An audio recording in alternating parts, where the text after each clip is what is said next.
Maintain your car, make sure it's in good running order, and that means not only the lights, the tail lights, the engine, the tires, but make sure the windshield is clean.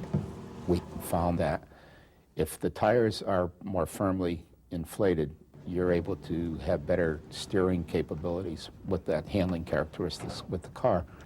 So it's one of the cheapest things that they could do for preventive maintenance is keep the proper tire and pressures.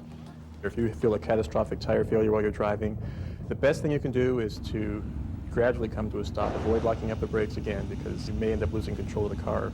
Just take your foot off the gas pedal, make sure you have a firm grip on the steering wheel, and coast as much as possible if you have space.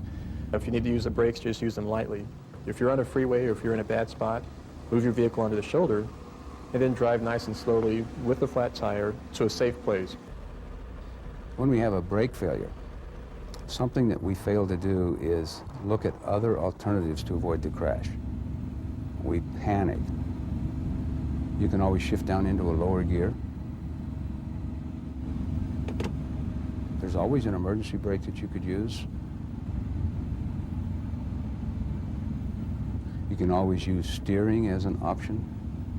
So those are some things we need to think about if the brakes go out.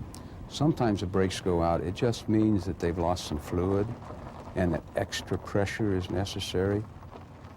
Usually, if you have a power steering or brake failure, it's because you have engine failure as well. If you can continue to control your vehicle and move onto the shoulder and coast to a stop, that's fine.